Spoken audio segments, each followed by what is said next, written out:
দর্শক, জামাত ইসলামীর নেতা ব্যারিস্টার আরমান, যিনি এর আগে যুদ্ধাপরাধের অভিযোগে মামলায় এবং সেই মামলায় মৃত্যুদণ্ডের সম্মুখীন হয়েছিলেন, মৃত্যুদণ্ডপ্রাপ্ত আসামি মীর কাশেমের ছেলে ব্যারিস্টার আরমান জামাতের হয়ে প্রার্থী হয়েছিলেন এবার, এবং ঢাকা 14 থেকে তিনি বিজয়ী হয়েছেন। তাকে নিয়ে একটা খবর সামাজিক যোগাযোগ মাধ্যমে ছড়িয়ে পড়েছে। একটি চিঠি সামনে এসেছে তাকে নিয়ে, একটি চিঠি। সেই চিঠিতে দেখা গেছে যে তিনি নগদের মালিকানা কিনতে চেয়েছেন, ডিজিটাল ওয়ালেট নগদ, সেই নগদের মালিকানা কিনতে চেয়েছেন সরকারের কাছ থেকে। এই মর্মে তিনি বাংলাদেশ ব্যাংকের গভর্নরের কাছে একটা চিঠি দিয়েছিলেন। সাংবাদিক জাওয়াদ নির্ঝর এটা নিয়ে একটা পোস্ট দিয়েছেন, সেই চিঠিটা ফাঁস করে দিয়েছেন এবং পোস্টে যেটা লিখেছেন সেটা ব্যারিস্টার আরমানের জন্য বেশ বিব্রতকর।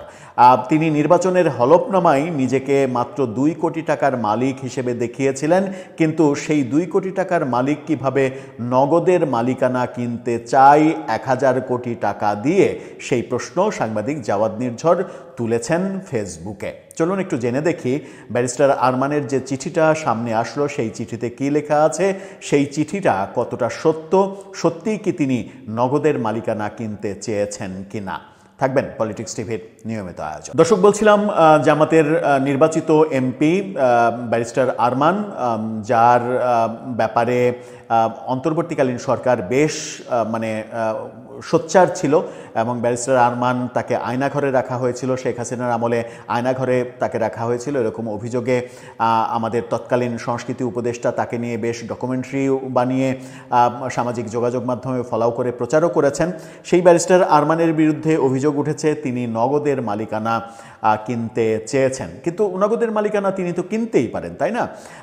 কেন কিনতে পারেন না? তিনি একজন ব্যবসায়ী, তার বাবা ব্যবসায়ী, তার বাবা দিগন্ত টেলিভিশনের মালিক ছিলেন, নয়া দিগন্ত পত্রিকার মালিক, তার একটা বড় ব্যবসা প্রতিষ্ঠান, শোনা যায় যে ইসলামী ব্যাংক সহ বিভিন্ন প্রতিষ্ঠানের তিনি একজন বড় অংশীদার, তার নিজের অনেক প্রতিষ্ঠান রয়েছে, বাংলাদেশের নামকরা ব্যবসায়ীদের মধ্যে তিনি একজন।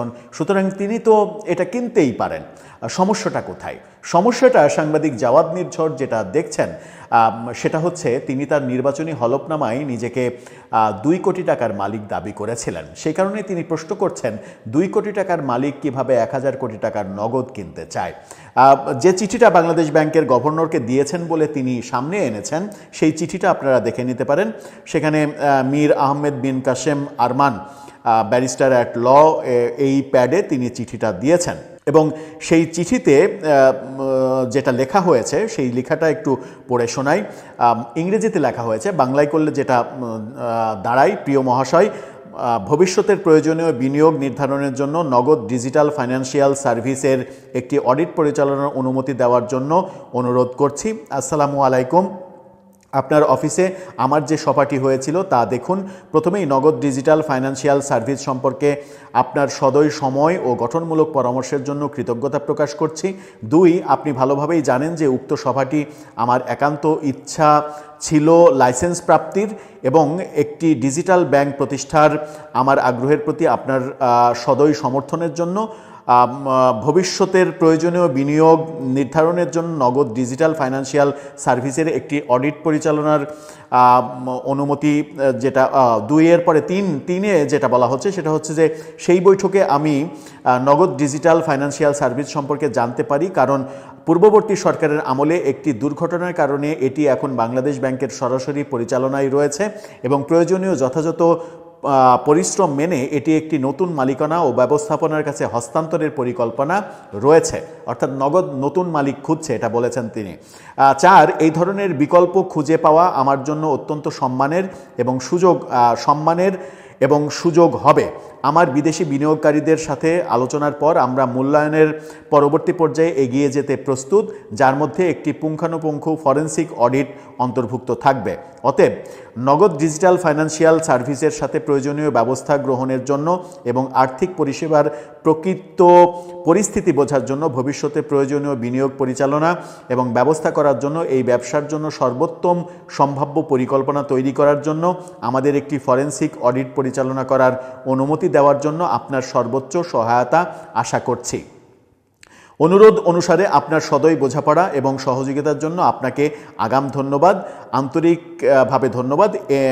মীর আহমেদ মীর কাসেম এই চিঠিটা তিনি দিয়েছেন এবং এই চিঠিটা দিয়েছেন মানে হচ্ছে যে নগদ নতুন মালিক খুঁজছে, নতুন মালিকানা খুঁজছে, সেই ব্যাপারে আমি আগ্রহী, আমার মানে ইনভেস্টররা আগ্রহী, এই কথা বলেছেন। কিন্তু তিনি এখানে কিন্তু বলেছেন যে আমার বিদেশি ইনভেস্টররা, সেটাকেই সাংবাদিক জাওয়াদ নির্ঝর যেটা বলছেন তার স্ট্যাটাসটা দেখে নিন।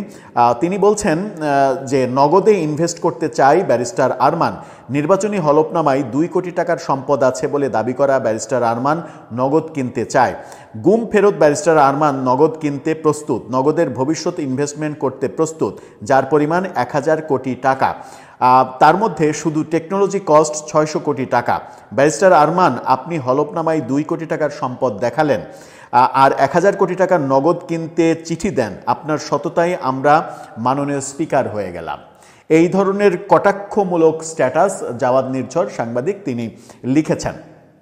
এখন প্রশ্ন হচ্ছে যে ব্যারিস্টার আরমান যে চিঠি দিয়েছেন সেখানে হ্যাঁ একটা ইঙ্গিত দিয়েছেন যে এটার ব্যাপারে তারা অডিট করে এটা নিতে চায়, নেওয়ার পর্যায়ে তারা দেখাতে চায়, দেখতে চায়।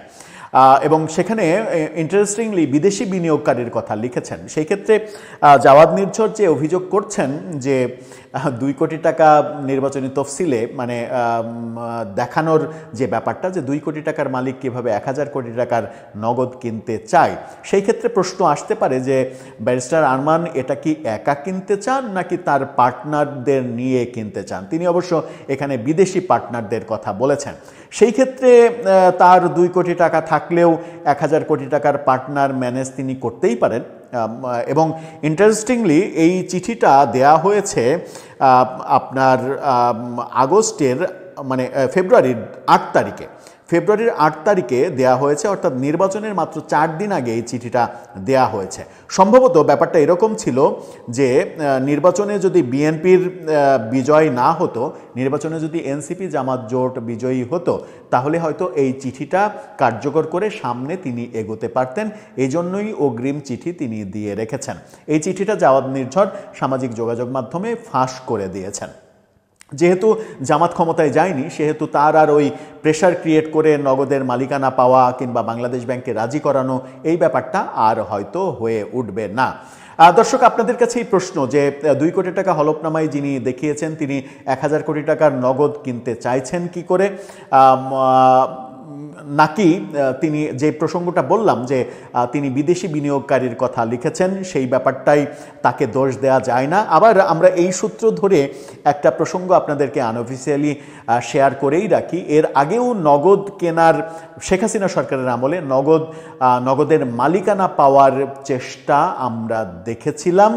সেই চেষ্টায় সামিল হয়েছিলেন, যদিও এগুলো একেবারে ঢালাওভাবে গণমাধ্যমে খবর হয়নি, কিন্তু যে কোনোভাবেই হোক এই তথ্যটা আমার কানে এসেছিল যে নগদের শেয়ার কেনার জন্য চেষ্টা করছিলেন তৎকালীন আইসিটি প্রতিমন্ত্রী জুনায়েদ আহমেদ পলক। জুনায়েদ আহমেদ পলক প্রতিমন্ত্রী থাকাকালীন আইসিটি ক্ষেত্র থেকে এত টাকার মালিক হয়েছেন যে তিনি নগদের মালিকানা কিনতে চেয়েছিলেন। এই কথা তৎকালীন প্রধানমন্ত্রী শেখ হাসিনার কানে যাওয়ার পরে আমি শুনেছিলাম যে শেখ হাসিনা ইন্টারনালি দুদককে দিয়ে এই জুনায়েদ আহমেদ পলকের সম্পদের একটা হিসাব খোঁজ খবর নেওয়ার জন্য বলেছিলেন। এটা আনঅফিসিয়ালি খবর, তার মানে রোটে ছিল শেখ হাসিনার আমলে যে জুনায়েদ আহমেদ পলক নগদের মালিকানা কিংবা শেয়ার কেনার চেষ্টা করেছিলেন। পট পরিবর্তনের মাধ্যমে তো অনেক কিছুই হবে। জামাত হয়তো ব্যারিস্টার আরমান হয়তো মনে করেছিলেন যে জামাত ক্ষমতায় যাবে, সেই কারণে 8 তারিখে চিঠিটা দিয়ে রেখেছিলেন। আর নগদের মালিকানা তারা এটা তো অস্বীকার করার উপায় নেই, তিনি হলফনামায় 2 কোটি টাকা দেখালেও তারা পারিবারিকভাবে বনেদি ব্যবসায়ী। হলফনামার 2 কোটি টাকা এটা সত্য না। এটা হতে পারে যে তিনি তার ব্যক্তিগত ব্যাপার স্যাপার দেখিয়েছেন, কিন্তু তার যে বাবার সম্পদ, তার বাবার সম্পদ তো তারই সম্পদ। সুতরাং সুতরাং সেটা খুব একটা সত্য বলে আমার কাছে মনে হয় না।